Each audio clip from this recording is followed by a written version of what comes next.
నారా చంద్రబాబు నాయుడు అనే నేను, కొణిదెల పవన్ కళ్యాణ్ అనే నేను, శాసనం ద్వారా నిర్మితమైన భారత రాజ్యాంగం పట్ల ఆంధ్రప్రదేశ్ రాష్ట్ర ముఖ్యమంత్రిగా,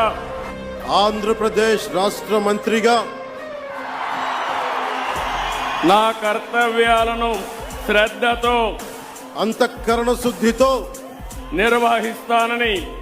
శాసనాలను అనుసరించి ప్రజలందరికీ న్యాయం చేకూరుస్తానని దైవ సాక్షిగా ప్రమాణం చేస్తున్నాను.